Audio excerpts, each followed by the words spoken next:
Solidify!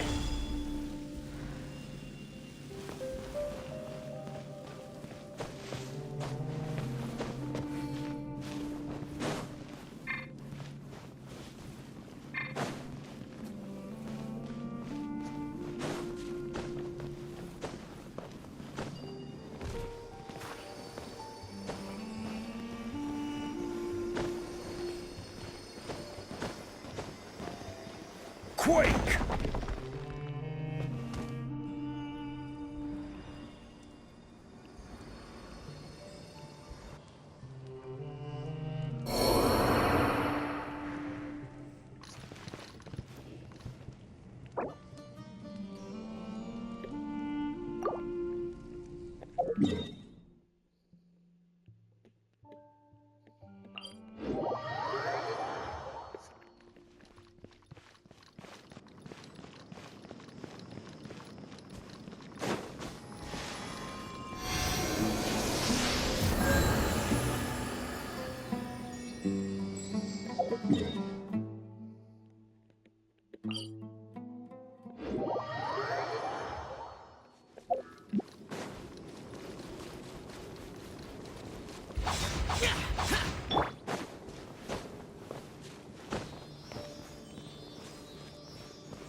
One man's stone is another man's gem.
Stabilize!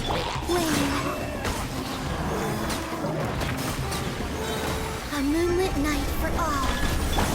Observe. Be silent.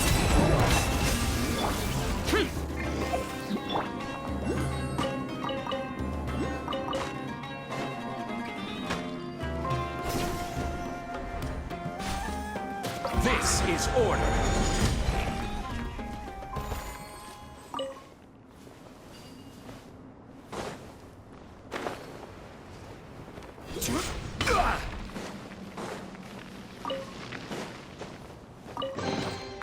Unsolicited, and all the more valuable for it.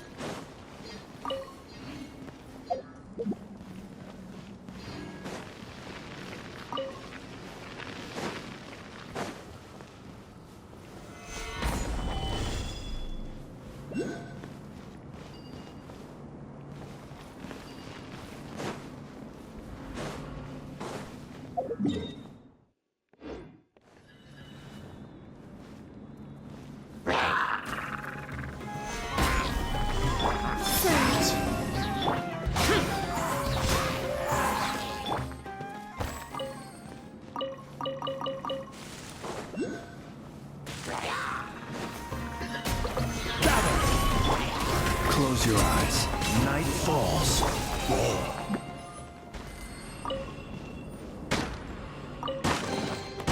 unsolicited, and all the more valuable for it.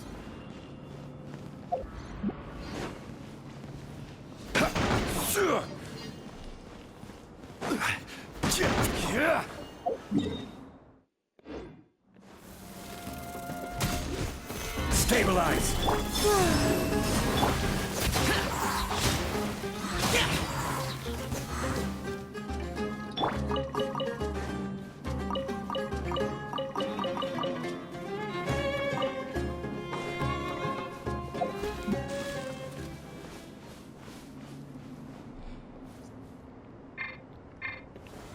Gather!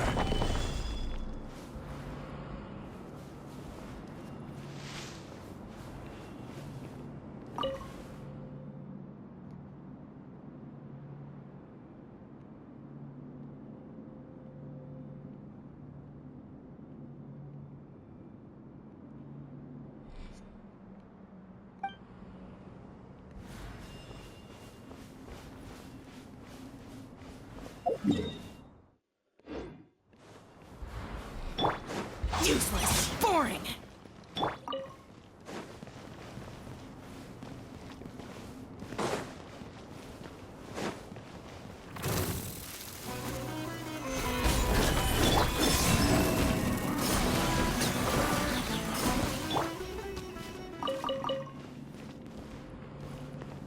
Order guide you.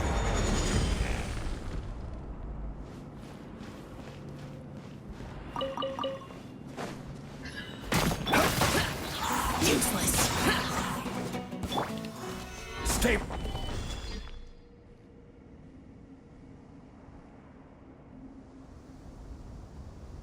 Oh,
Useless.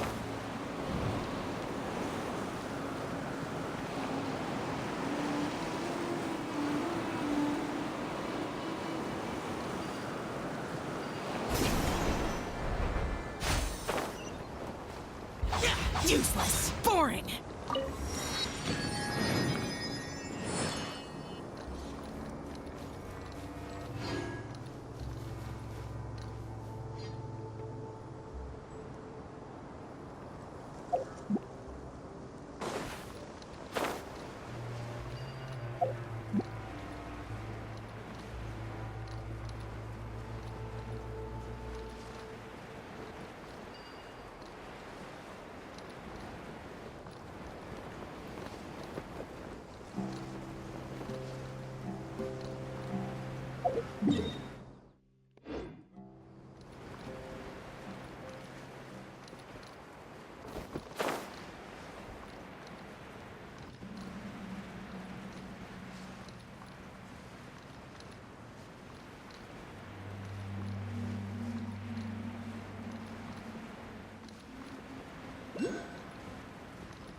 Solidify!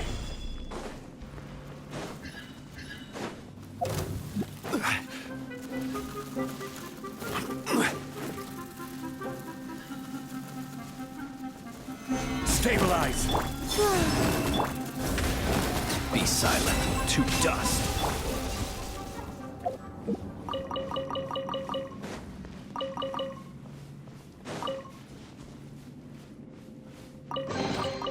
Unsolicited, and all the more valuable for it.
Crumble!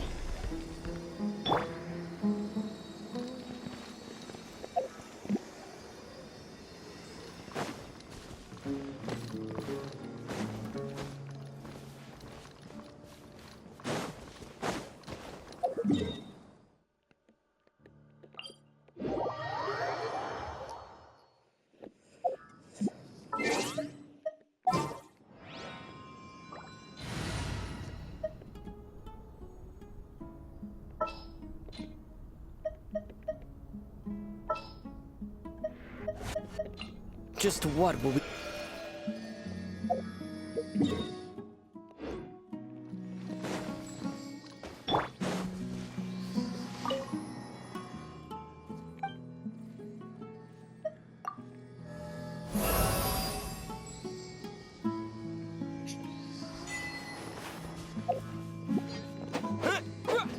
Yeah. Yeah.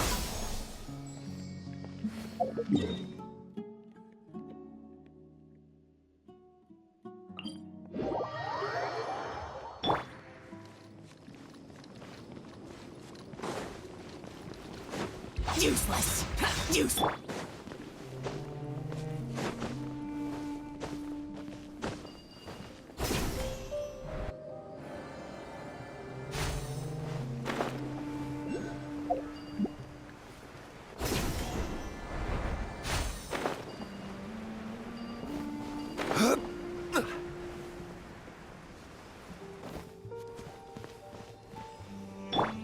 Propagate!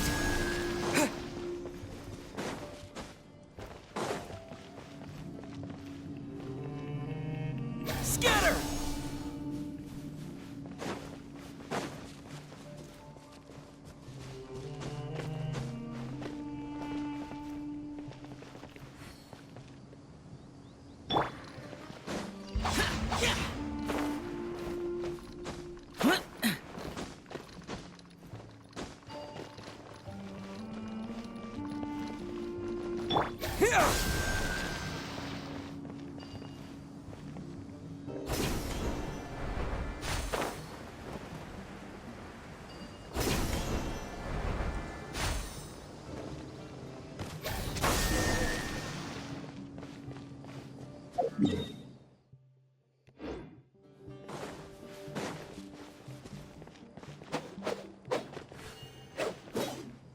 Propagate!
Look! There's someone over there!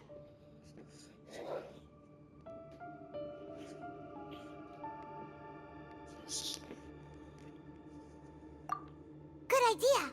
Let's approach him slowly without alarming him.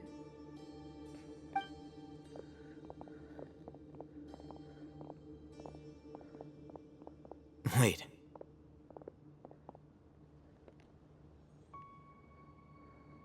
You're...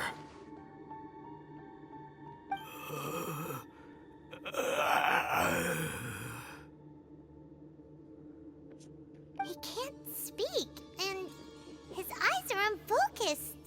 But he looks too young to be anyone's grandfather. Also, why is he the only one here? Didn't expect to see him here. You know him? He's Razak, a senior of mine at the Academia. He's a scholar too? Is he the kind that holes up in a forest and mumbles stuff about training? No. And that's the problem. Razak was never involved in any of those things. He never trained in the forest, let alone reach Satyavada life. Leaving that question aside for the moment, him being here alone means that we might be too late. Looks like they've already taken everyone away. For whatever reason, they left Razak here. Perhaps they simply didn't have time to come back for him.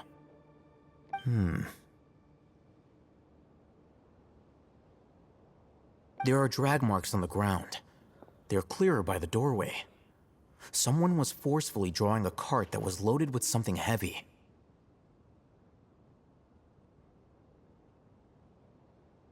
Loaded with people? That is one possibility. It looks like they were in a hurry, as if they were afraid of being caught.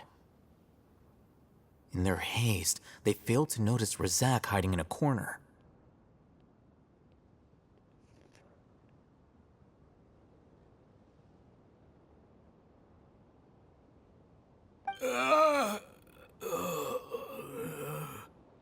The symptoms are identical. Looks like we found living proof. Huh? What? Allow me to jog your memory. Recall your time at Port Ormos. Don't you think his symptoms look familiar?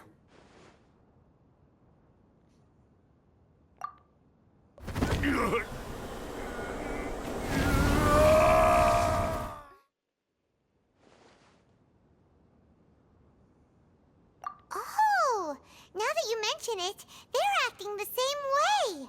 Correct. The Academia is behind all of this. It isn't difficult to deduce their rationale. First, the Academia spread a false rumor of King Deshret's resurrection, emphasizing the role of the village keepers, the mad scholars who were exiled to Aru village. These rumors were all the persuasion that the radicals needed, and those based in Aru village leapt into action. Unbeknownst to them, of course, through rounding up the scholars, they were actually helping the Academia. As well as being able to exploit the radicals for their own ends, this scheme has one further advantage to the Academia. All the risks and responsibilities are offloaded onto King Deshret's followers.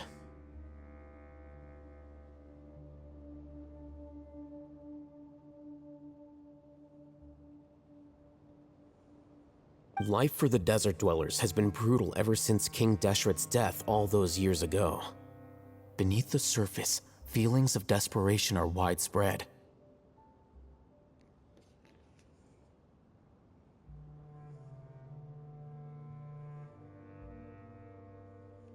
Many would give everything they have for the prospect of something better. Anyone looking to exploit that for their own ends simply needs to make a few empty promises.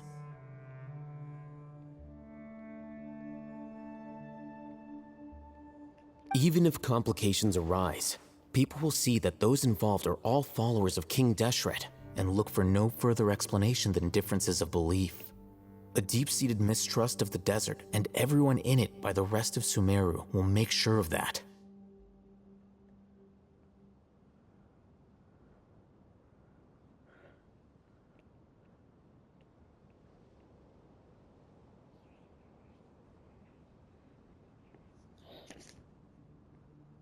The notion of an academia plot wouldn't even cross their minds. It may seem like a simple strategy, but it is able to work wonders under Sumeru's current circumstances.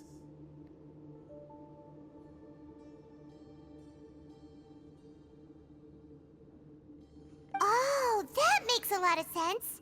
It's in line with the village chief's theory, too. But there's still one very important question. Wasn't it the academia that brought the scholars to Aru Village in the first place? Why does it want them back now? Throughout this process, one thing has changed: the scholar's identity.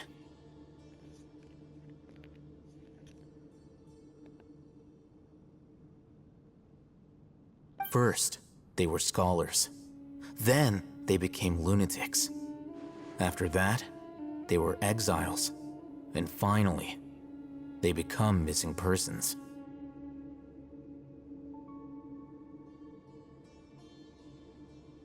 An exile is still patently a living, breathing human being. But when someone becomes a missing person, that is brought into question.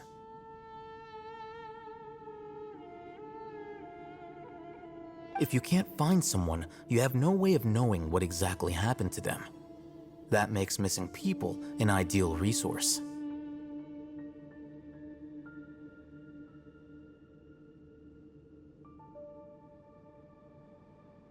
Resource? For what exactly? One possibility is that the information in their brains could be extracted into knowledge capsules.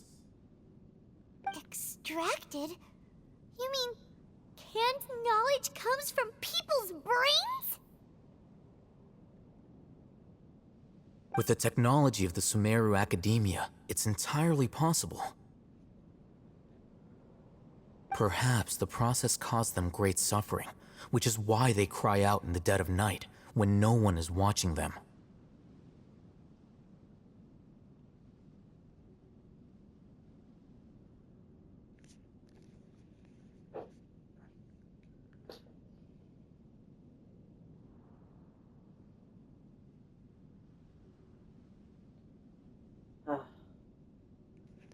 ديك هذا كوميش تاس أكيد كذلك شلونه مع أنت زيك أرمو جمرة كرو دولي أمات كرو وتبجد نرو على كيس غرسولا غارتا كلاينة الشلش أوجشين ريكول تم جدا ولا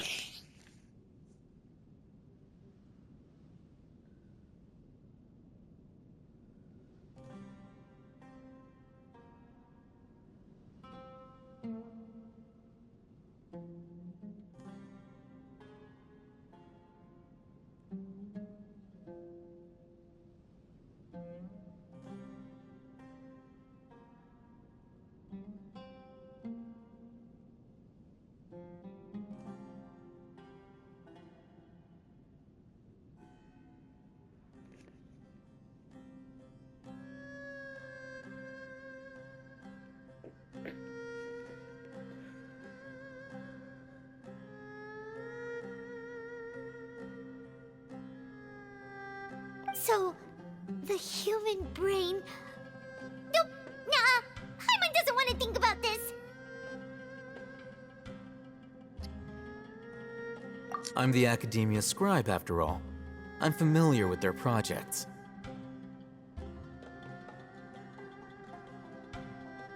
Anyway, judging by Razak's state, the contents of a divine knowledge capsule were extracted from his mind. But something went wrong in the process.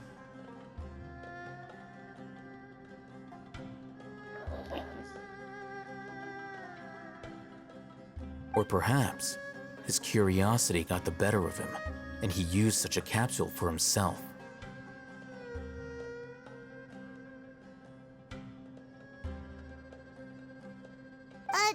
Paimon's a little confused. Can they just use anyone's brain?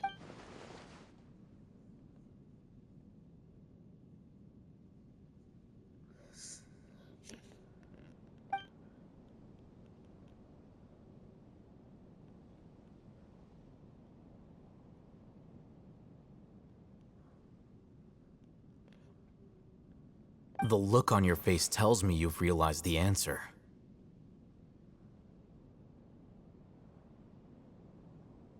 That's right. To some scholars, gaining knowledge about the gods is their entire life's pursuit.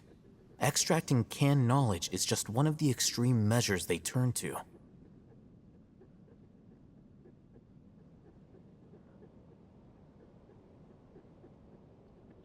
However, I can't help but wonder, what do they seek to gain from divine knowledge? The Academia is going out of their way to look for forbidden knowledge, but what is their ultimate goal?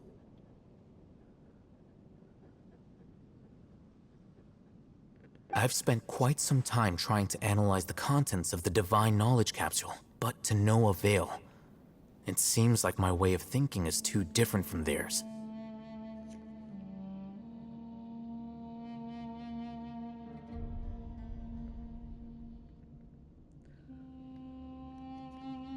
You mean you're not even slightly interested in getting your hands on this forbidden stuff? All scholars seek to expand the horizons of knowledge, but I'm not particularly interested in gods, so I don't share their degree of zealotry.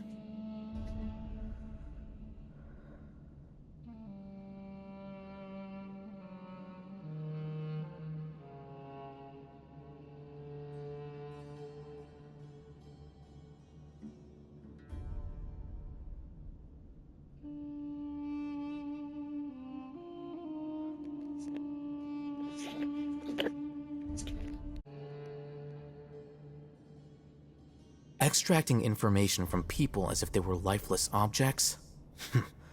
If this is the direction of academic progress, then the Academia may as well shut its doors.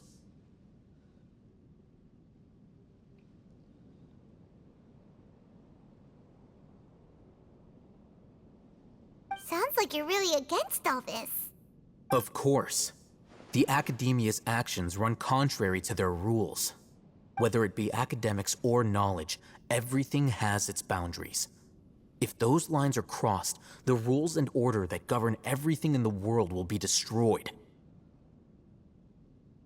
This matter needs to be corrected, just like fixing a typo in a book.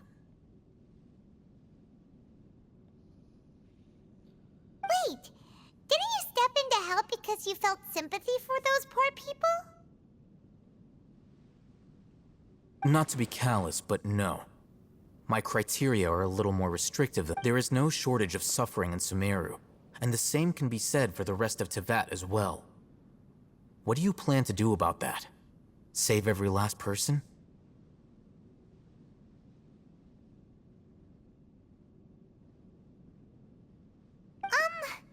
Probably not. Paimon's not sure. You can say that. Simply put, I don't blindly place my faith into strength or heroism. The divine knowledge capsule is something I want to investigate in full. That doesn't mean I'm willing to take action for the sake of a few strangers.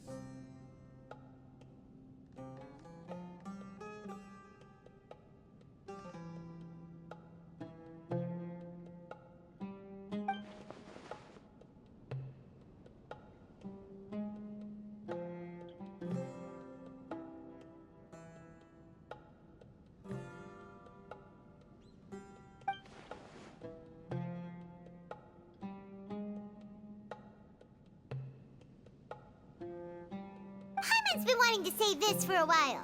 There are a lot of bad guys in the academia, but you're not one of them. You're their weirdo.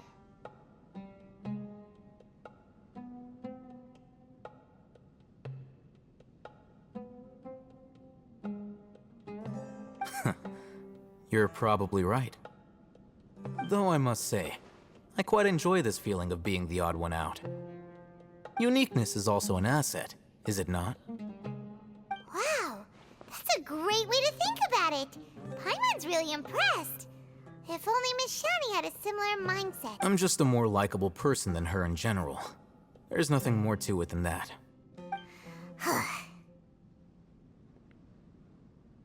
He won't last long if we leave him here. Let's take him with us.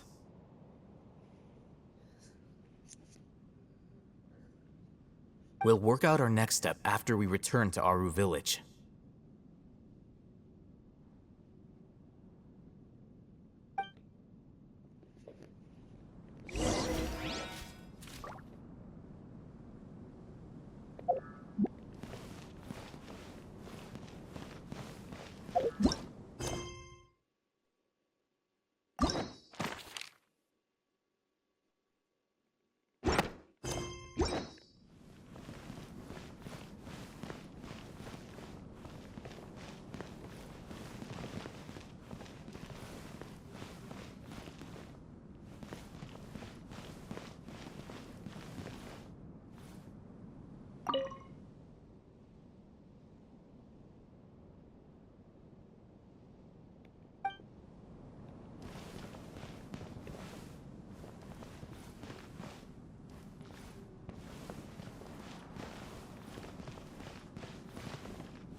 Allow me to guide the way.